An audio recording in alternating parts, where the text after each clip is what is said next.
Hi guys, welcome back to The Pulse. I am your host, Desiree Perez, and joining me today is the wonderful Megan. You can find her at Miss Giggles. How are you, Megan? I am doing so well. I'm so excited to be here. We are at the Shepherd and The Knucklehead right here in Hoboken, New Jersey. Very iconic place. Oh, yes, absolutely. I feel like Hoboken, there's a few things that we are known for here, and it is pubs, Italian, and a great slice. And so I feel like the Shepherd and the Knucklehead has been here for, I think, almost a decade. Yeah, I think which, so too. if you know in this town, that's something to be said about to last that long, which means that they are doing something right. Absolutely. And I know you've been here before and you've tried their food, right? So you are a fan.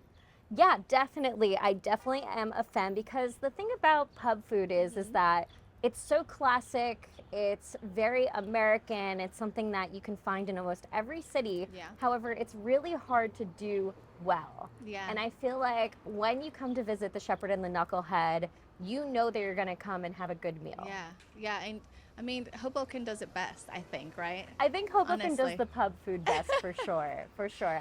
I feel like when I was like 18, it would be like the thing to do where I'd come, you know, from North Jersey. I'd commute down to Hoboken. I'd be like, okay, I'm going to go to the pub. Yeah. I'm going to get like a delicious burger, and then I'm going to have a couple of beers, and it'll be a great night. Oh my gosh, that's amazing. All right, so we have some amazing food today here, and we have some buffalo chicken spring rolls. Yes, we do. We have some pork poutine. Yes. And then we have the breakfast burger.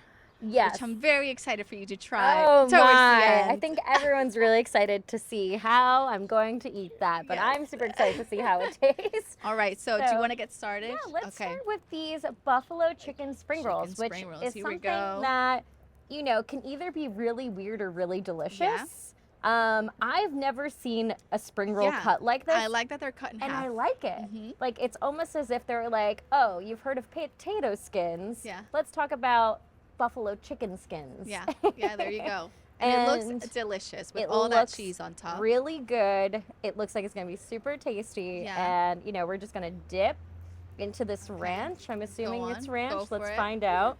All right. Oh, I can hear a little bit of the crunch over here, which I always love, by the way. I feel like when you hear a little bit of a crunch, you kind of go, okay, that's really good. Okay, tell me what you think. You know that it's fresh, right? When you're like, okay, there's sound effects. You're like, that was just made. It's crispy. It was in an oven. It's going to be good. Okay, honestly, what do you think? It was really good. It was more mild than I was anticipating, but not in a bad way. I feel like for me, this is really great for somebody who like really likes American food and likes a hint of buffalo, but like is like, I need to calm down on the spice because, you know, it gives me a stomachache or something like that. But this was actually really tasty, and I feel like the spring rolls are actually homemade. Okay. Oh, perfect. Yeah. I love that. I love homemade. Yes. Now, can you taste the buffalo sauce in there? Like, is it really strong or is it not too strong. Okay. I feel like the cheese kind of mellows it out. Okay. So it's just a really like light, tasty bite for something that can be really heavy. Okay. For so sure. I'm assuming you like traditional spring rolls, right? Yes, I definitely am a fan of a traditional spring roll. Now, if we compare a traditional spring roll compared to this, do you think you like this buffalo chicken spring roll better than a traditional one? I don't think you can compare them because they're just like in completely different feels. Like even the spring roll itself is not like the same flavor as it would be if you were getting like a Chinese spring roll. Probably not. Yeah. But it just is tasty. And you know, sometimes it's fun to kind of play with your food, right? Yeah, absolutely. I feel like this is like the perfect example of that. All right, let's go with the next. Okay. All right. This from so this is really interesting. So I'm actually so excited for that one. Was just in Montreal, which I talked to Peter about in January. So I've recently had some Canadian poutine, which is pretty much the gold standard of poutine. Oh, right. Okay. Is that where it comes from? Yes. That's where it comes from. But I'm sorry if it doesn't. I'm pretty sure. So all right. So this is pork poutine, and you got some fries underneath. Yeah. So this is like a pulled pork poutine. Which, look at that pork. That looks delicious. A little bit of cheese. There should be some gravy in there. Grab some fries. I feel like you need to get in there and grab some fries. I gotta get some like a little bite of everything, right? Go for it. Let's see. Okay. What do we think? Soft and tender, juicy, crunchy. Once again, really interesting because Okay. it's sweet. Oh, is And it? I was not ready Oh, for wasn't the expecting sweet. that. Okay. Yeah, and it's not it's throwing me off, but in a good way. Okay. Was the other poutine you had not No, not usually sweet? it's savory. Oh, okay, Yeah, okay. usually it's like very, very savory, but whatever they're doing to this pork, I'm going to try it But that again gives because it I'm a like, nice and unique flavor, I I'm would very say. curious. Yeah, So, go for it. hmm. What do we think? I like it. Yeah? It has like a sweet rub on Okay. the meat, and then the cheese kind of like milds it out. Mhm. That's super interesting. Okay. It's unlike any poutine I've ever had. Okay. What are we giving it? A scale from 1 to 10. What do you think? I'm going to give it I love my weird numbers, an 8.3. 8.3. There you go. Yes. That's the score. Yeah. But All right. Amazing. super fun. Would definitely suggest checking it out. Would Yeah. be great to share Yeah, amongst absolutely. a couple of friends. I think if you come here, you're not going to be disappointed with that. no, you're never gonna be disappointed with like, No. let's say meat, cheese, and fries. No, that's not going to happen. All right, let's go for this bad boy, the Okay. burger, the breakfast burger. Okay, so I looks happen delicious. to love a breakfast burger. Yeah. Do you happen to like a breakfast burger? I do too. From Okay. time to time, if Yeah. I'm feeling a little naughty. Right, like a And I running wanna egg cheat, feels yeah. a little. You're like, oh, this is really decadent. Yeah, absolutely. Okay, yeah. So I think I this think looks. that has an egg in it, some bacon. Oh yeah, right? it has some Cheese, bacon. obviously. It has a fried egg and a nice patty, and there's a And pickle. some pickle. Okay. Which I'm just gonna eat the pickle separately. Okay, go for it. I mean, we love pickles in America, don't we? That's a good pickle. Okay, I think you really have to get in there, grab that burger, and just. Oh my Go for gosh. it. All right. We're gonna see how this goes. So I think Peter's gonna be first really you're proud of gonna you. squish it down so that we can get all of it in one bite. I just want to make sure the Yeah. camera got look at Mhm. all of that delicious cheese, Yeah, it looks really egg. You good. want it to run, so I'm just like Yeah. really squeezing my burger. And So mainly that it fits. mainly that it fits, but also mainly that it I think fits. like smushing the sauce into the egg is also going to make it that much more Yeah. delicious Yeah, too. yeah. So I agree with you. there's benefits. All right, we're gonna do this. Go for it. I'm like nervous. Okay. Don't be nervous. Oh my God, I heard the crunch. It was a big crunch. I love when the food makes a big crunch. Okay, what do we think? You can't talk. Okay. I It's can't okay. talk. It's all good. My mother taught me never to talk with your mouth full. There you go. Okay. Soft, tender, juicy. Honestly, I think that's the best thing I've had here. No way. Mhm. Well, they are known for having the best burger in town. Really? So, I'm just saying, right, if you so- come here, you might not be disappointed. Yeah, I think the Shepherd and the Knucklehead actually lives up to the hype. This burger is absolutely delicious. I Okay. mean, the egg is cooked perfectly. Yeah. The bacon is super crispy but not yeah. overdone because once again, I'm very weird with my, cooking temperatures Yeah. of those things. And the burger itself, it tastes like an excellent beef patty. Okay, I love it. I love it. Well, we are out of time, Megan, but I am so glad you came here today and we tried all these amazing dishes I am going to eat after. So, thank you so much for joining me, and I am so excited to see you again next time. Yes, thank you so much for having me. All right, guys, that is it for us. We'll see you next time.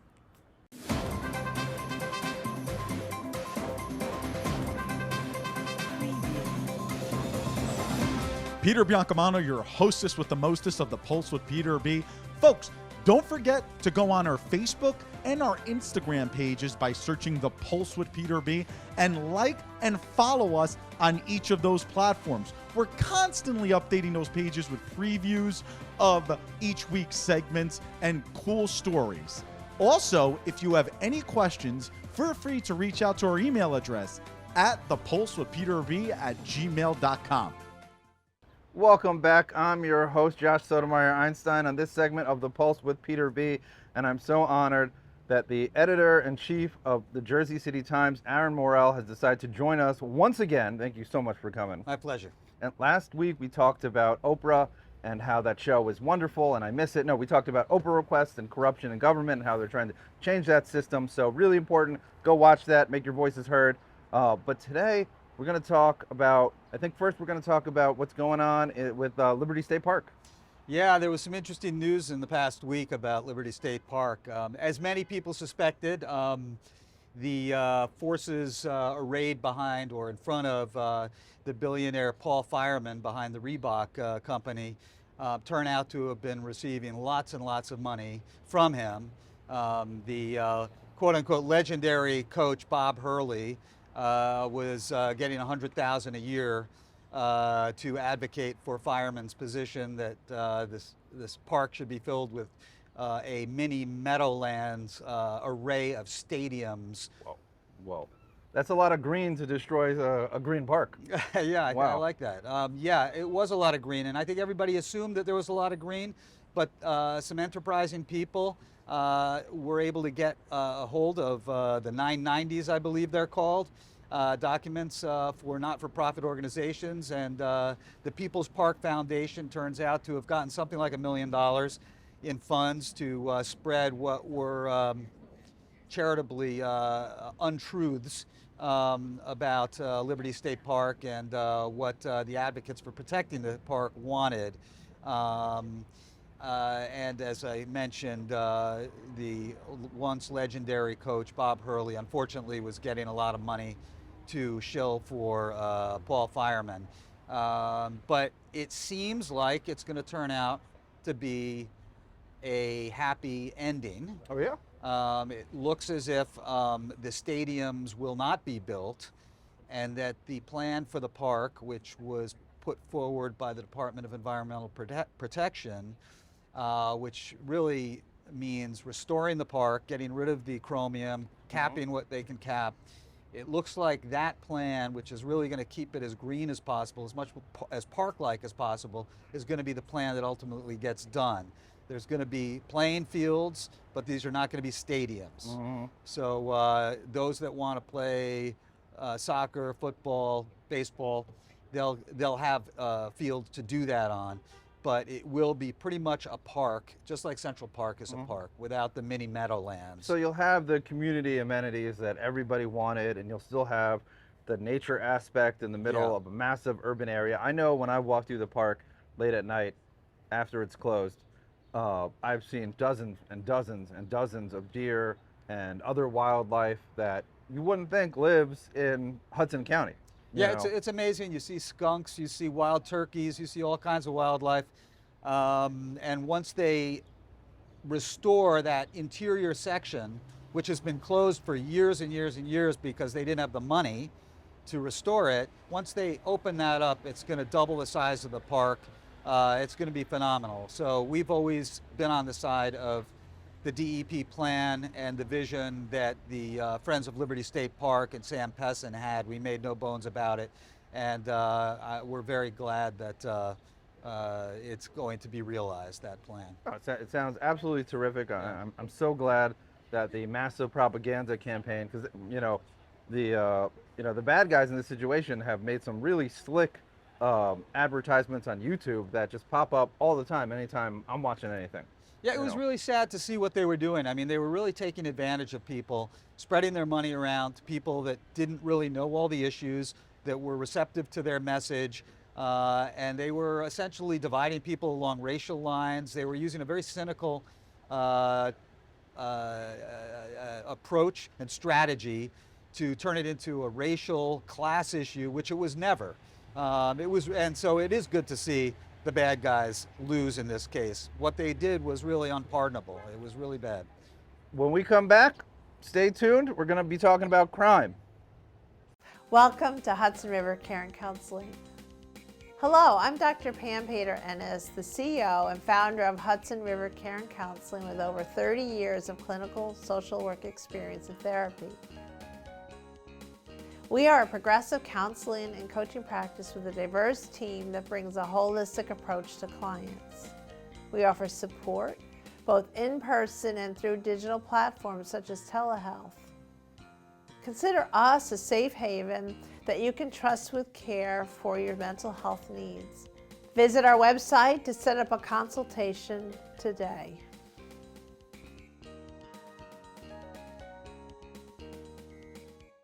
Welcome back. I'm your host. I'm so glad that you stayed with us. And so Aaron, for people that just tuned in, you're the head of the Jersey City Times. You're the founder and editor-in-chief, and something that I'm sure you've covered with your amazing news website is some of the underbelly in terms of crime.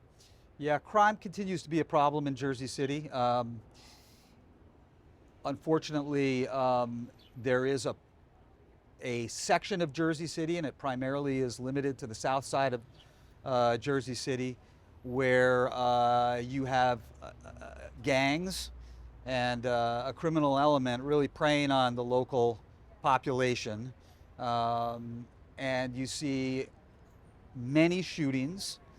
We've had murders in the last week, several. And we have no good data right now in Jersey City as to how bad the problem is. But in the last week, we had an upsurge in crime, and I think people were feeling a bit disgusted by it. News organizations are at a loss because back in 2018, the mayor took down the CompStat reporting that was online, so you could find out where the crime was taking place, how much it was, what was happening. We no longer have that. That goes back to what we talked about last week, with the Oprahs, with people in power, whatever their political persuasion, wanting to hide information from the people.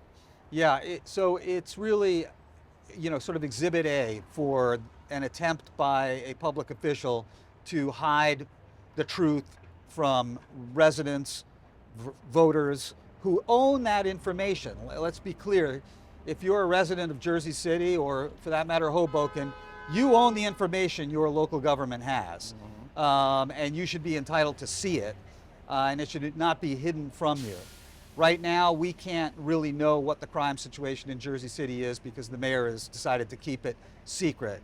In Newark, not very far away, they get monthly reports with the location, the type of crime, et cetera, et cetera. Just across the river in Manhattan or in New York City, they get CompStat data as well. But for some reason, Jersey City does not get it. It's a source of continuing frustration. If the crime gets worse, it might hurt Mayor Fulop's gubernatorial campaign. So clearly, it's not an issue he wants to run on. When I reported on this last year, and I think I mentioned this maybe the last time we spoke, I reported on it and showed that the crime had actually gotten worse than that in Newark. Jersey City had a higher number of crimes than Newark had by 2019, and I reported on that. We were blacklisted. So it's a touchy subject in Jersey City. I think for many mayors it is a touchy subject, but my view of it is if you let the information get out there, you're going to get the community involved, you're going to get the police involved. In the end, it's going to be better for you. Honesty is a better policy. Oh, I definitely agree, and we need to have more open government, both in terms of, engaging the community in terms of community policing plans, but also being honest about what crimes and where they're happening and where, we need to address the issues. Yeah, I mean, the sad thing is that we rely on the Hudson County prosecutor to get the most accurate information. She reports on all of the crimes within her jurisdiction, or a large number of them, the homicides in particular. We get actual information, not from Jersey City, not from public safety in Jersey City. They've got a tight, top on that, cap on that, and they keep it away from us. Well, Aaron, I hope you'll join us again in the future. Thank you so much for coming on. Thank you. Stay tuned. We'll be right back.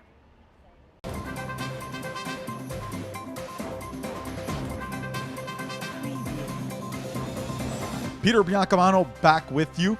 Don't forget to watch us on cable access every Sunday and Monday at 9 a.m.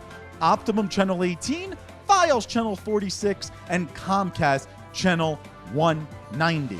Also on Sunday mornings at 9:30 a.m., you can watch our show on our YouTube channel, and you can also binge watch all of our old shows. Who doesn't want to keep watching The Pulse with Peter B? We'll see you there. Welcome back to The Pulse. I'm Daisy Levine, and with me is Dave Q of Foundry, a small business in Hoboken. Welcome, Dave. Thank you for having me. Oh, of course. So talk to me a bit about Foundry, how you guys got started, what exactly this is for people who don't know. Foundry was founded in 2017. We are a personal training boutique studio. We offer large team training and small group personal training. We offer 5 to 6 different large team formats. One strength class, one quote unquote HIIT class, one open level, a mobility class, as well as a kettlebell specific class. We're not an open gym, so you can't just come in and use us anytime you want. Our bread and butter really is the small group personal training, where you're working in a group with either 1 to 5 people per trainer, and you get to work on the finer points, the touch points of strength training. Ideally, what we do is mainly strength training, and we package it in a nice little bow, so everybody makes sure they're doing the right thing for their fitness level. Right, so tell me, do you guys cater to like beginner, intermediate, advanced? Like, what's your demographic? So we have worked out with us. We've had former college All-Americans, former pro athletes, all the way to the people who have been picked last at kickball. Got it, okay. So, our job is to find out what they can do and pull the most out of them. So we work with everybody. So it's our wheelhouse is everyone. I would say our age demographic is probably around like early 30s to all the way up to like early 60s, to be honest with you. So, injuries, the whole 9 yards. Wow, okay, so as someone who would have been picked last for kickball growing up, I guess just, if I was coming into the gym, what's like a good, beginner class for someone? I don't like, if you could define strength training. So a good beginner experience would be to come in if you wanted to, if you were really concerned about where you wanted to go, I would start with an assessment. An assessment, we see how you move, and we continually monitor that. And then I would say accelerator is probably the best session. That's our most open level foundational session, if that was going to be a large team. Ideally, we want you to be able to start in a small group session, so we see how you move a little bit better. Like I said before, it's only a 1 to 5 ratio, so we're able to work with you a little bit better, really find out what you can do, not necessarily what you can't do, but what you can do, and progress you from there. Okay, that's I've never heard of like doing an assessment like that, to see kind of how people are like a placement test of sorts for like going to a gym. That's great. That's There's great. no pass fail, so that's a good thing. Awesome. Yeah. So, no, I guess that I guess I do okay is what you're saying. Oh yeah, for sure, 100%. Oh, that's awesome. So, what makes you guys different from other gyms in Hoboken? I know there's a lot of like boutique kind of fitness centers around here. So I think what makes us a little bit different is that first, we don't pray to any one fitness god. We're pretty agnostic when it comes to our training style. We use a lot of kettlebells. We don't pray to the barbell. We really do a good job of going to the individual and taking that personal training touch. That's where I started. That's where we founded the gym. I've been training for almost 17 years, and all that stems from personal training. Wow. As opposed to we're going to jump into a class and everybody's doing the same exercise, whatever the instructor is doing at that time. We have a bunch of different exercises going on, but you're doing what you can do based on your fitness level. I see. That's the big thing in the large group. The semi-private is what not many people do, especially in a space like ours, which is 8,000 square feet.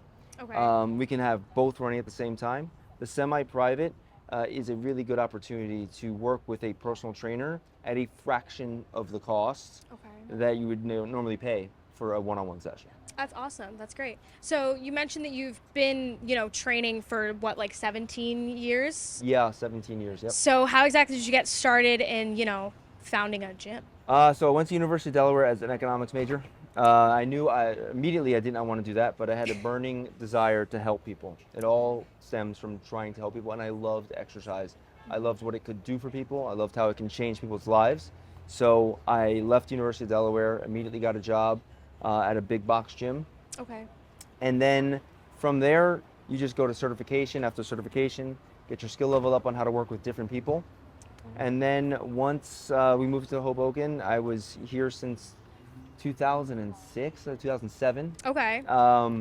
There really was nothing like I wanted to do. There was either the big CrossFit gyms or the boutique studio bar sessions. There was nothing in between.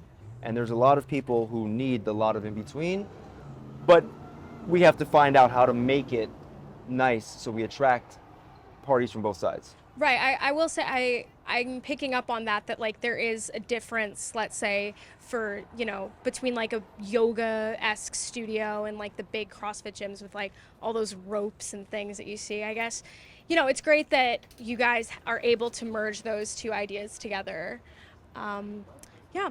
So, if you will, just can you talk to me a little bit about just what you guys like and specifically offer for membership wise and all that? So we do offer monthly memberships mainly because you want to drive consistency instead of packages. If somebody wanted to do a drop-in, they certainly can. Now we have our unlimited large team membership, right? So that's going to be our 5 classes, our 3 signature classes: Inferno, which is HIIT, Titanium, which is strength, Accelerator, which you'd probably go well into. Okay. And then Grind, which is our kettlebell class. Okay. And Refined, which is our mobility class. And personally, if you've been working out for any amount of time, especially with our age demographic, definitely need the joint mobility class in Refined. It is strength training. Okay. Once September comes back around, we'll add back in yoga. Okay. Right, and then we have our semi-private membership, which comes with unlimited large team training sessions. So we want to be able to give people the most and have them get the most. So them just doing the semi-private only, it would help them a lot because we have the size to jump into large team sessions if they want to. That comes with no additional charge. So if you're going to do a semi-private, which we want people to do, we really want to foster strength training and quality strength training, lifting with things they're capable of. And then we want to have some other stuff like the large team to have them come in. Would you say there's kind of like a group mentality, or do you think that people are in there for their own, individual pursuit of strength training, all that? I would say both. And I think the group mentality helps foster that individuality because everybody's doing their own thing. Right. So it does. Everybody's in there for their own reasons, whether it be stress relief, results. You never really know based on even on the day. Right. So that group mentality does foster the results. There's oftentimes, even in the semi-private or small group, you'll have people come in and say, "Oh, are you doing small group B today? That was a killer." And it does foster that community. Yeah. Even though it is a group, somebody could be doing pull-ups, another person is doing a TRX row or something like that. I see. So that way it does foster that camaraderie. Right. Is it mostly equipment that like your customers gravitate towards, or is it a lot of other like cardio, all that kind of stuff? So we lead with strength training. So it's equipment that you probably might see in the gym that you might not feel comfortable using. Okay. Oftentimes somebody might come in, they're like, "What's this yellow and black strap?" It's a TRX, right? You've never used it. Don't worry about it. It's our job to kind of help you with that. So there's not going to be much cardio equipment in there, simply because we don't really use a lot of cardio equipment in our strength training. Yeah. Okay. So if it is, it's at the end. We don't want tired work. We want quality work. Okay. Yeah. So we will help you learn. If you've never touched a kettlebell, number one, you don't have to, unless you're in the grind. It's our kettlebell specific. And number two, we'll teach you. Okay. Same thing with barbells. We are very apt at using barbells. It's just most of our clients, they don't really care to do that. Okay. So whatever floats their boat, we're good. I will say that's a really nice premise that, if you come in there, it's not about, you don't have to know how to use things, and that you guys will teach them. That's great. So thank you, Dave. Appreciate having you on. Join us next week for the Pulse on everything you need to know. I'm Daisy Levine. Have a great week, everyone.